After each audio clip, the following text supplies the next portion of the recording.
श्री रामकृष्ण भक्त मालिका स्वामी शारदानंद तृतीय भाग। जय ठाकुर जय मां। मोटे तौर पर यह कहा जा सकता है कि रामकृष्ण मठ और मिशन के इस शैशव काल में संघ की अंतर्निहित भावधारा आचार्य स्वामी विवेकानंद के समाहित चित्त में अवस्थित श्री रामकृष्ण रूपी गोमुख से होकर प्रवाहित होती थी तथा उनके गुरु भ्रातागण इस भाव राशि को मठ और मिशन के विशाल क्षेत्र में विविध रूपों में परिचालित करने का उत्तरदायित्व ग्रहण करते थे।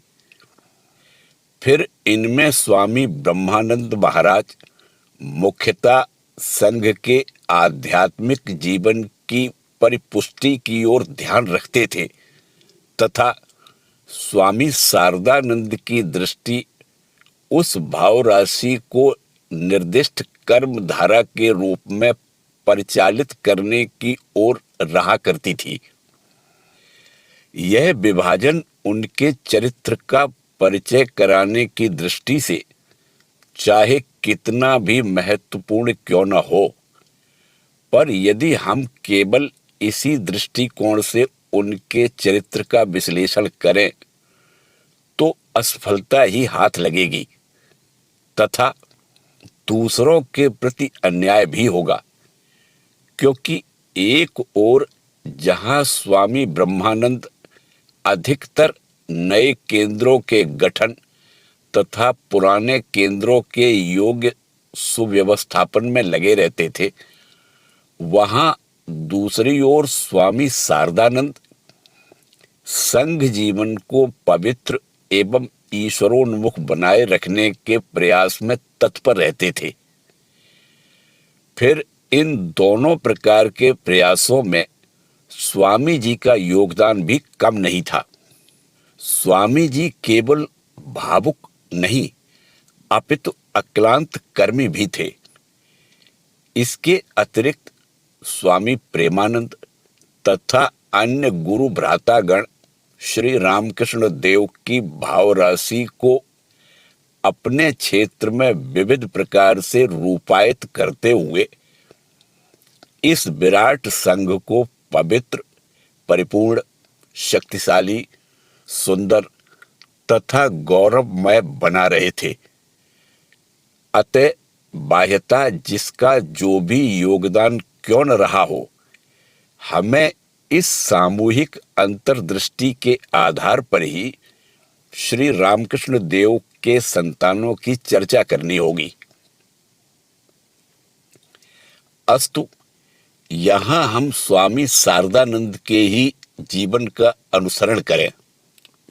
1898 में स्वामी विवेकानंद कश्मीर में जाकर बीमार पड़ गए। शारदानंद जी अविलंब कश्मीर रवाना हुए। रावलपिंडी से श्रीनगर के रास्ते में वे एक भीषण दुर्घटना में पड़ गए। वे घोड़ा गाड़ी से जा रहे थे। कोचवान उन्मत्त सा गाड़ी हाँक रहा था। घोड़े वेग से दौड़ रहे थे और वह मन ही मन बड़बड़ाता जा रहा था, आज अगर अल्लाह बचाए तो जानूं। मोड़ पर घूमते समय अचानक सामने की ओर से और एक गाड़ी के आ जाने से उसे बगल देकर गुजरते समय शरत महाराज की गाड़ी रास्ते से उतर गई और नीचे की ओर लुढ़कने लगी।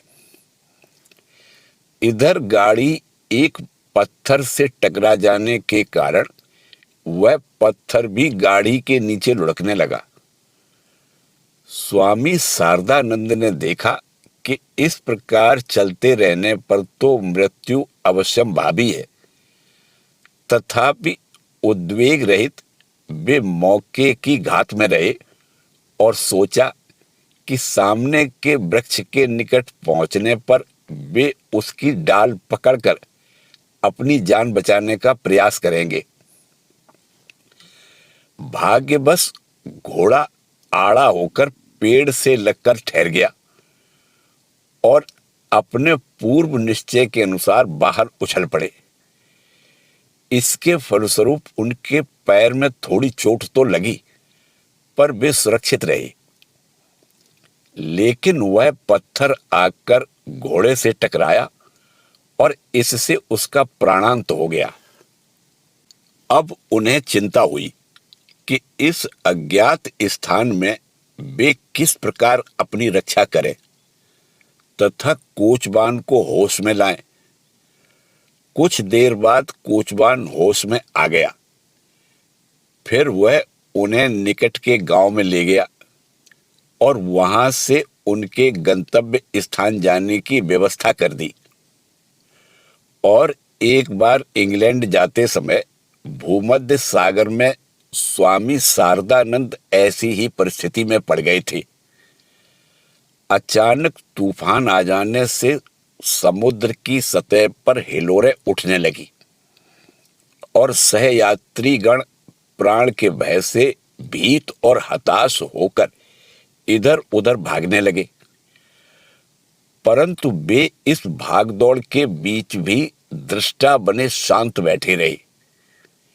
कहना न होगा, उनकी इस निश्चेष्टता से अनेक भयभीत यात्रियों के मन में क्रोध उत्पन्न हुआ। भले ही उस समय किसी ने उसे स्पष्ट रूप से व्यक्त नहीं किया, परंतु एक दूसरी बार इसी प्रकार की परिस्थिति में उनके सहयात्री चुप नहीं रह सके। इस बार ब्रह्मानंद महाराज के एक फोड़े पर अस्त्रोपचार की आवश्यकता पड़ जाने से स्वामी शारदानंद बाग बाजार से डॉक्टर कांजीलाल के साथ नाव में बेलूड़ आ रहे थे। ऐसे समय भीषण तूफान उठा और नौका मानो अब डूबी तब डूबी। शारदानंद जी उस समय तंबाकू पी रहे थे। तूफान के बीच भी उन्हें निश्चिंत भाव से वैसा ही करते देखकर सहयात्री कांजीलाल से नहीं रहा गया। क्रोध पूर्वक उन्होंने उनके हाथ से चिलम लेकर गंगा में फेंक दी और कहा, आप तो भले आदमी दिखते हैं, इधर नाव डूबी जा रही है और आप हैं कि तंबाकू पिए जा रहे हैं। शरत महाराज ने स्वाभाविक रूप से उत्तर दिया, तंबाकू न पीऊं तो क्या करूं? नाव डूबने के पहले ही पानी में कूद पड़ना होगा क्या? इस तूफान के बीच ही नाव आकर बेलूड़ मठ के घाट पर लग गई। श्रीनगर में स्वामी विवेकानंद जी के कुछ स्वस्थ हो जाने पर स्वामी सदानंद उन्हें लाहौर ले गए और उनकी सेवा का उत्तरदायित्व स्वामी शारदानंद को सौंप दिया। इसके पश्चात स्वामी जी के निर्देशानुसार शारदानंद जी उनके पाश्चात्य भक्तों को तीर्थ आदि के दर्शन कराने का भार लेकर उन सबके साथ उत्तर पश्चिम भारत का भ्रमण करने निकले और फिर वाराणसी पहुंचकर विश्वनाथ दर्शन किया। इसके थोड़े दिन बाद ही वे मठ लौट आए। स्वामी विवेकानंद जी के निर्देशानुसार 7 फरवरी 1899 ईस्वी को स्वामी शारदानंद तथा स्वामी तुरायानंद प्रचार कार्य तथा धन संग्रह के निमित्त गुजरात की ओर रवाना हुए। इसी सिलसिले में शारदानंद जी कानपुर, आगरा, जयपुर, अहमदाबाद, लिमड़ी, जूनागढ़, भावनगर आदि नगरों को गए। इनमें से अनेक स्थानों पर अंग्रेजी तथा हिंदी में व्याख्यान देते हुए जनता के मन में विशेष उत्साह जागृत किया।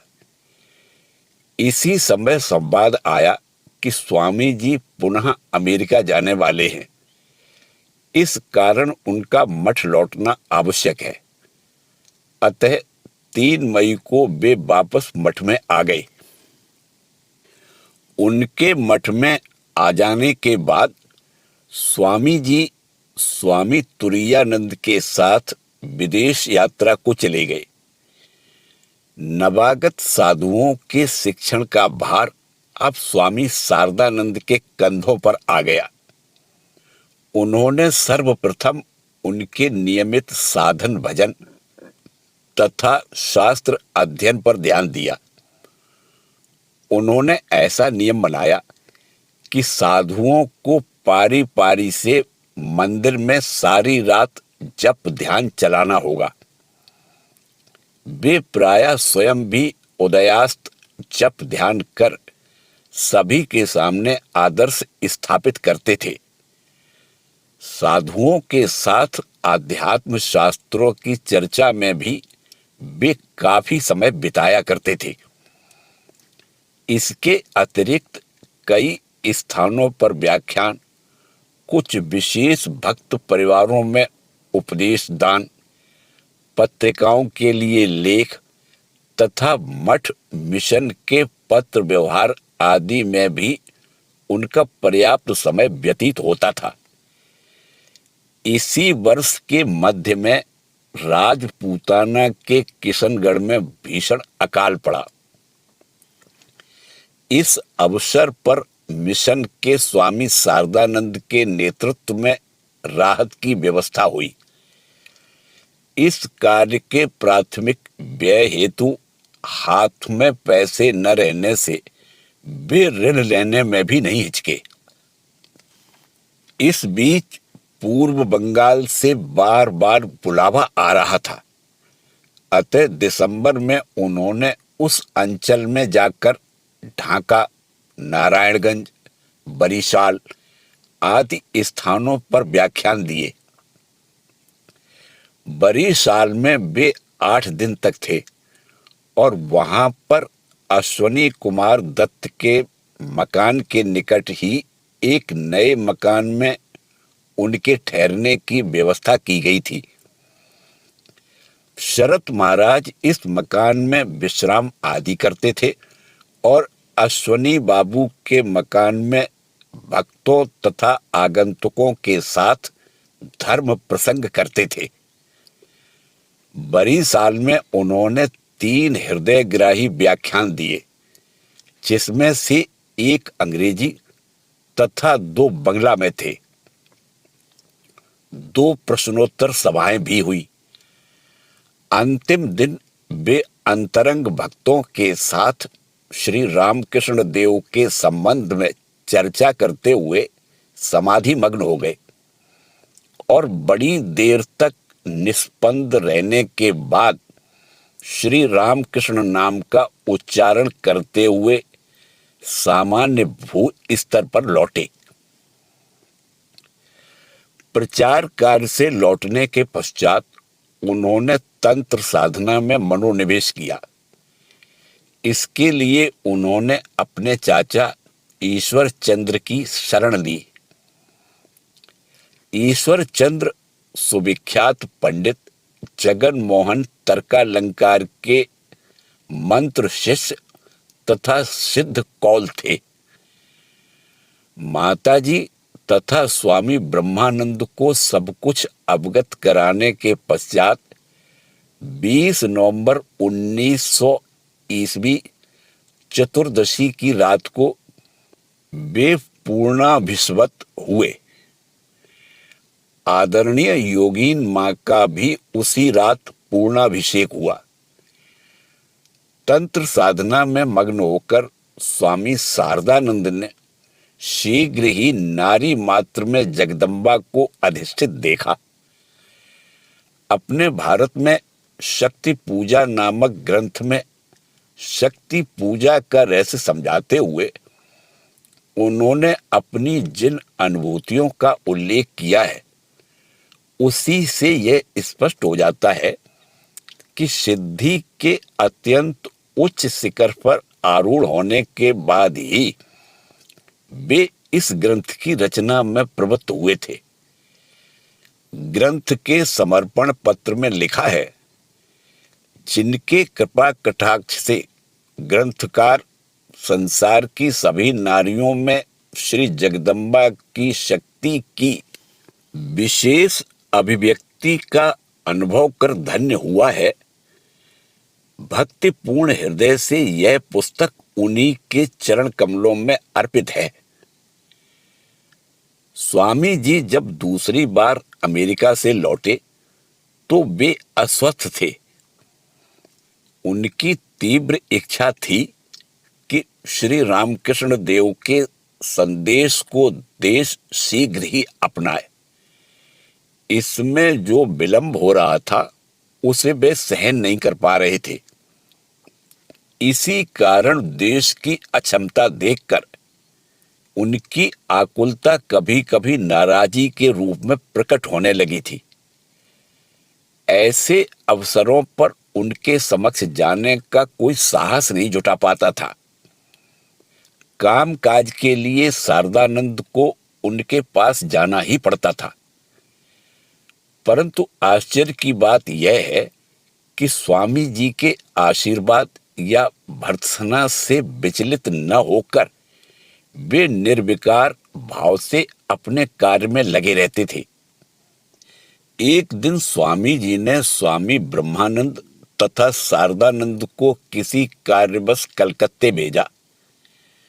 मठ लौटकर स्वामी शारदानंद ने स्वामी जी को बतलाया कि कार्य संपन्न नहीं हो सका है।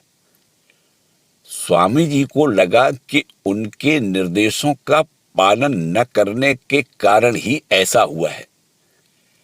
अतः वे नाराज होकर अपनी अनुपम भाषा में बोल उठे, बस एक ही छटाक तो बुद्धि है, अभी रखे रहे, सूद मूल बढ़ने दे, फिर काम में लगाना। इसी बीच सेवक ने आकर दोनों को चाय दी। स्वामी शारदानंद बिना कुछ कहे चुपचाप चाय पीने लगे, मानो कुछ हुआ ही न हो। इस पर स्वामी जी ने मानो थोड़ा हताश स्वर में कहा, इसका तो मानो बेले मछली का खून है, किसी तरह गर्म नहीं होता। उन्होंने सोचा था कि ऐसी मर्मभेदी भर्त्सना सुनकर शारदानंद कम से कम थोड़ा तो प्रतिवाद करेंगे। इन आत्मस्थ महापुरुष के आत्म संयम के अनेकों दृष्टांत हैं। एक दिन मंदिर में रसोइये के कीचड़ से सने पदचिन्ह देखकर वे विशेष नाराज हुए और डांटने के लिए उसे तुरंत बुला भेजा। परंतु उनका क्षणिक क्रोध तत्काल शांत हो गया। अतः रसोइये के सम्मुख आने पर वे बोले, नहीं, कुछ नहीं, तुम जा सकते हो। सदा मनुष्य के भीतर निहित अव्यक्त पूर्णता पर अपनी दृष्टि को निबद्ध रखने के फलस्वरूप वे किसी में सामयिक अपूर्णता प्रकट होते देखकर आसानी से धैर्य नहीं खो बैठते थे। इसीलिए जिनको और कहीं भी ठौर नहीं मिलता था, वे भी उनके पास स्नेह और सम्मान के साथ रह पाते थे। अनुशासन के बारे में वे कहा करते थे, मैं तो भाई स्कूल मास्टर की तरह हाथ में छड़ी लेकर कौन क्या कर रहा है यह देखते हुए घूम नहीं सकता। क्या उचित है और क्या अनुचित, इतना समझने की तो उम्र अब तुम सबकी हो चुकी है। शरत महाराज का ठीक ठीक कार्य आरंभ हुआ स्वामी जी के देहावसान के बाद। उस समय तक प्राथमिक संगठन का कार्य जारी ही था। अतः बहुत सी छोटी छोटी संस्थाएं प्रयोग के तौर पर थोड़े दिन मिशन से स्वतंत्र रूप में कार्य करती थी तथा फिर अपनी सफलता दिखा पाने पर उन्हें मिशन के अंतर्गत समाविष्ट कर लिया जाता था। स्वामी शारदानंद उनका महत्व समझते तथा उनकी सहायता किया करते थे। इसी दृष्टि से 20 अगस्त 1902 ईस्वी को उन्होंने कलकत्ते में विवेकानंद सोसाइटी के प्रतिष्ठापन कार्य का नेतृत्व किया। आगामी वर्ष जनवरी में जब बाग बाजार में विवेकानंद समिति की स्थापना हुई तो वे उसके अध्यक्ष हुए। उसी वर्ष 18 जून को मछुआ बाजार स्ट्रीट पर एक बड़ी इमारत किराए पर लेकर उसमें एक छात्रावास स्थापित किया गया। उसका नाम विवेकानंद स्मृति मंदिर रखा गया तथा स्वामी शारदानंद उसके अध्यक्ष हुए। परंतु दुर्भाग्यवश 1 वर्ष बाद वहां छात्रावास चलाने में मकान मालिक की सम्मति न होने तथा दूसरा कोई उपयुक्त मकान न मिलने के कारण वह संस्था बंद हो गई। 1903 ईस्वी अक्टूबर में उनके मार्गदर्शन से आचार्य जगदीश चंद्र बोस की बहन और भगिनी क्रिस्टीन ने मिलकर बोसपाड़ा में एक महिला विद्यालय की स्थापना की। अगले वर्ष उनकी सम्मति से बहु बाजार में रामकृष्ण समिति अनाथ भंडार की स्थापना हुई। 1903 ईस्वी में स्वामी त्रिगुणातीतानंद के अमेरिका चले जाने पर उद्बोधन पत्रिका के संचालन तथा अर्थव्यवस्था को लेकर कठिन परिस्थिति उत्पन्न हुई। अंत में पत्रिका के हितैषियों ने स्वामी शारदानंद की अध्यक्षता में मिलकर यह निर्णय लिया कि उसे प्रयोग के तौर पर कम से कम 1 वर्ष स्वामी शुद्धानंद की व्यवस्था में चलाया जाए। तब से 1906 ईस्वी में गिरीन्द्रलाल बसाक के निधन तक उद्बोधन उन्हीं के मुद्रणालय में छपता रहा।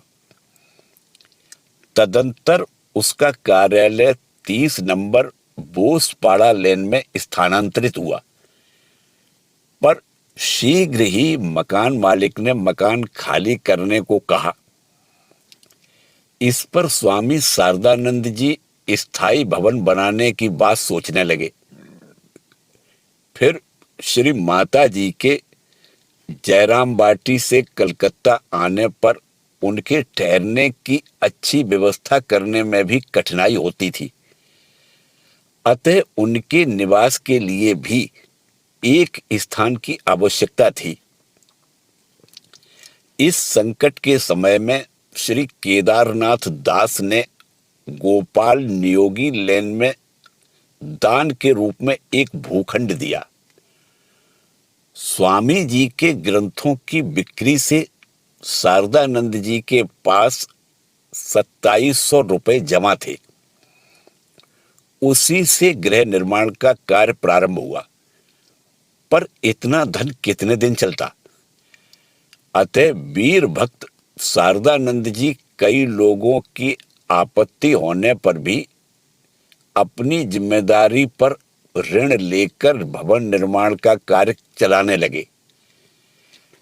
यथा समय मकान पूरा हो जाने पर उसकी पहली मंजिल उद्बोधन के लिए और दूसरी माता जी के निवास तथा पूजा गृह के रूप में निर्धारित हुई। इसके बाद माता जी के बुलावे पर उनके भाइयों की संपत्ति के बंटवारे में मध्यस्थता करने के लिए शारदानंद जी 23 मार्च 1909 ईस्वी को जयराम बाटी गए। लौटते समय वे माता जी को भी अपने साथ ले आए और 23 मई को उन्हें नवीन भवन में प्रतिष्ठित किया। यहाँ पर यह कह देना आवश्यक है कि 1899 ईस्वी में स्वामी योगानंद के देहावसान के बाद से शारदानंद महाराज माता जी का सेवाधिकार पाकर यथासाध्य अपने कर्तव्य पालन में लगे हुए थे। उनकी सेवा से संतुष्ट होकर एक बार माता जी ने कहा था, शरत जितने दिन है उतने ही दिन मेरा कलकत्ते में रहना हो सकेगा, उसके बाद मेरा बोझ संभाल सके ऐसा कोई तो नहीं दिखता। शरत सभी प्रकार से सक्षम है, शरत मेरा भार वाहक है। एक बार और माता जी के पितृगृह से कलकत्ता आने की बात उठने पर उन्होंने कहा था, अरे बेटा, मुझे क्या कोई भी ले जा सकता है? एकमात्र शरत ही ले जाता है, मेरा भार शरत ही ले सकता है, दूसरा कोई नहीं। वास्तव में उद्बोधन का भवन स्वामी शारदानंद की मातृ भक्ति का अपूर्व उदाहरण है। नवीन भवन में माता जी को प्रतिष्ठित कराने के बाद स्वामी शारदानंद स्वयं को मां का सेवक तथा द्वारपाल मानने में गौरव का अनुभव करते थे। उनका यह स्वेच्छा से स्वीकारा हुआ द्वारपाल का कार्य सदैव सुखप्रद नहीं था। एक दिन माता जी के दर्शनार्थ बरी साल के भक्त श्री सुरेंद्रनाथ राय हैरिसन रोड से पैदल ही चलकर पसीने से तर हो 2-3 बजे उद्बोधन पहुंचे। माता जी उसके कुछ ही मिनट पूर्व बाहर से लौटकर विश्राम कर रही थी। सुरेंद्र बाबू को सीधे सीढ़ी से होकर ऊपर चढ़ते देखकर स्वामी शारदानंद ने कहा, इस समय मां के पास नहीं जाने दूंगा, वे अभी थकी मांदी लौटी हैं। भक्त अपनी धुन में उन्हें एक ओर ढकेल कर यह कहते हुए ऊपर चले गए, मां क्या सिर्फ आपकी ही हैं? परंतु ऊपर पहुंचने के बाद उन्हें अपने कृत्य पर पश्चाताप हुआ और वे सोचने लगे कि लौटते समय उनसे भेंट न हो तो अच्छा है। पर नीचे उतरते समय उन्होंने देखा कि शारदानंद ठीक उसी जगह पर उसी प्रकार खड़े हैं। सुरेंद्र बाबू ने उन्हें प्रणाम करके अपनी गलती के लिए क्षमा याचना की। इस पर स्वामी शारदानंद उन्हें आलिंगन करते हुए बोले, अरे गलती कैसी? ऐसी व्याकुलता न होने पर क्या दर्शन मिलते हैं? सर्व सह शारदानंद के सब कुछ सहन करने पर भी उनके कष्ट की मात्रा कम नहीं थी। 11 नवंबर 1902 ईस्वी को उनके पिताजी का वाराणसी में अचानक देहावसान हो गया। वे वहां गए और वहां से अपनी शोक संतप्ता माता आदि को साथ लेकर कलकत्ता लौटे। इसके थोड़े ही दिनों बाद 26 नवंबर को उनके चाचा ईश्वर चंद का भी स्वर्गवास हो गया। 26 मई 1907 ईस्वी को उनकी माता श्रीमती नीलमणि देवी ने भी परलोक गमन किया। नवीन भवन में प्रवेश करने के बाद माता जी ने अपने अनन्य शरणागत शारदानंद को उत्फुल्ल हृदय से अजस्र आशीर्वाद दिया था। वहां वे माता जी के आदेश पर प्रायः प्रतिदिन ही संध्या आरती के बाद भजन गाया करते थे। इसके अतिरिक्त कोई कोई उनसे संगीत सीखते भी थे। इस प्रकार दिन आनंद पूर्वक बीत रहे थे, पर उनके मन में एक चिंता प्रबलतर होने लगी, और वह यह कि मकान बनाने के लिए जो कर्ज लिया है उसे कैसे चुकाएं। खूब सोच विचार के बाद उन्होंने श्री रामकृष्ण लीला प्रसंग लिखना आरंभ किया। वे इस अमूल्य ग्रंथ की रचना के पीछे एक और कारण भी बतलाते थे। उन दिनों मास्टर महाशय आदि कोई कोई संशय व्यक्त किया करते थे। ये ठाकुर के वास्तविक जीवन को भूलकर अन्य पथ पर चल रहे हैं। इसका प्रतिकार करने की भी आवश्यकता थी। फिर उन दिनों उद्बोधन में मुद्रण के लिए जो लेख आदि आते थे, उनमें ठाकुर के बारे में इतनी भूल त्रुटियां रहती थी कि एक प्रामाणिक ग्रंथ लिखना बहुत आवश्यक हो गया था। कारण चाहे जो भी रहा हो, स्वामी शारदानंद के इस अमूल्य अवदान ने बंगाल के धर्म एवं साहित्य को समृद्ध किया है। श्री रामकृष्ण देव के जीवन का अध्ययन मनन करने के लिए यही सर्वश्रेष्ठ माध्यम है। जीवन की घटनाओं के साथ ऐतिहासिक पृष्ठभूमि, शास्त्र प्रमाण तथा आध्यात्मिक विश्लेषण ने उनकी मजी लेखनी से परस्पर संबद्ध होकर 5 खंडों में विभक्त इस ग्रंथ को धर्म जीवन के पंचामृत जैसा बना दिया है। इसी पीयूष को पान करके कितने ही पाठक अमृत तो लाभ कर चुके हैं। जिन परिस्थितियों के बीच लीला प्रसंग की रचना हुई थी, उस संबंध में ग्रंथकार ने स्वयं ही कहा है। जब लीला प्रसंग लिखा जा रहा था, उस समय कितने ही तरह की गड़बड़ी थी। मां ऊपर रह रही थी, राधु थी, भक्तों की भीड़, हिसाब किताब रखना, फिर मकान बनवाने में इतने रुपयों का कर्ज हो गया था। नीचे के छोटे कमरे में मैं लीला प्रसंग लिखा करता था। उस समय कोई मेरे साथ बातें करने का साहस नहीं करता था, सभी घबराते थे। अधिक बातें करने को मेरे पास समय ही नहीं था। कोई कुछ पूछने आता तो झटपट निपटा डालो कहकर संक्षेप में ही विषय पूरा कर देता था। लोग सोचते कि बड़ा दम्भी है। खेद की बात है कि वह ग्रंथ अपूर्ण ही रह गया है। इसे पूरा करने का अनुरोध किए जाने पर वे अत्यंत विनय पूर्वक कहते थे, ठाकुर की इच्छा होने से होगा। वे सर्वदा सभी को स्मरण करा देते थे कि उन्होंने अपनी इच्छा से इस ग्रंथ की रचना नहीं की है। रचना काल में उन्होंने स्वयं को पूर्ण रूप से ठाकुर के हाथों में सौंप दिया था। ठाकुर ने अपने यंत्र को जैसा चलाया है, यंत्र ने केवल वैसा ही कार्य किया है। उनके कर्म प्रेरणा का दूसरा स्रोत थी माताजी।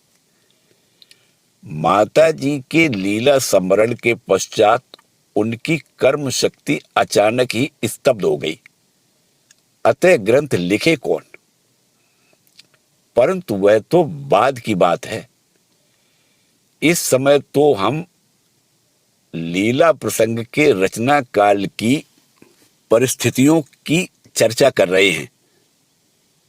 कर्म में अकर्म देखने में सिद्ध शरत महाराज का मन ऐसे उपादान का बना था कि वह जन कोलाहल के बीच भी अपने कार्य में डूबा रहता था। एक दिन उद्बोधन के कार्यालय में कुछ युवक उच्च स्वर में हंसी मजाक आदि कर रहे थे। ऐसे समय वहां कार्यवश गोलाप मां आ गईं और उन्हें डांटते हुए कहने लगी, बलिहारी है तुम लोगों की अकल पर। ऊपर माँ है, नीचे शरत है, और तुम लोग ऐसा शोरगुल मचा रहे हो। उस समय गोलाब माँ का स्वर भी थोड़ा अस्वाभाविक रूप से चढ़ गया था। वह स्वर शरत महाराज के कानों में पहुंचा। उन्होंने कहा, तुम भी खूब हो गोलाब माँ, लड़के तो शोरगुल मचाएंगे ही, भला उस पर भी कहीं ध्यान देना चाहिए। मैं तो निकट ही हूं, किसी भी बात का ध्यान नहीं देता और कुछ सुन भी नहीं पाता। कानों को समझा दिया है कि तुम अपनी आवश्यक बातों से अधिक कुछ मत सुनना। कहां, मेरे कान तो कुछ भी नहीं सुनते। यह अनासक्ति का भाव पूरी तौर से उनके स्वभाव में भरा हुआ था। इसीलिए उनके लिए ऐसी परिस्थिति में लीला प्रसंग जैसे गहन और तथ्यपूर्ण ग्रंथ लिखवाना संभव हो सका था। इन स्थित प्रज्ञ महापुरुष के अन्य सद्गुण भी उनके सारे कर्मों को सुंदर और सफल बनाने में सहायक होते थे। उनका दैनंदिन जीवन अत्यंत सुनियमित था। वे प्रातःकाल नियत समय पर स्नान करने के बाद धोए कपड़ों को धूप में डाल देते थे। फिर श्री ठाकुर को प्रणाम और श्री माता जी की चरण वंदना करके नीचे उतरते थे। तद उपरांत घंटों लिखते रहते थे। इसी बीच सबके साथ चाय पीते और कभी कभी तंबाकू भी पीते। कर्म में इस प्रकार व्यस्त रहने के कारण उनका भोजन किसी भी दिन 1:30 बजे से पहले नहीं होता था। भोजन के बाद लगभग 1.5 घंटा विश्राम करने के उपरांत वे पुनः लिखना शुरू कर देते थे और शाम तक लिखते रहते थे। संध्या समय वे कागज पत्र आदि संभाल लेते थे। इसके पश्चात भक्त समागम शुरू होता था। आवश्यकता होने पर वे बेलूड़ मठ जाते और वहां 2-1 दिन रह भी जाते थे। इसके अतिरिक्त उत्सव आदि के अवसर पर तो वे वहां अवश्य ही जाते थे।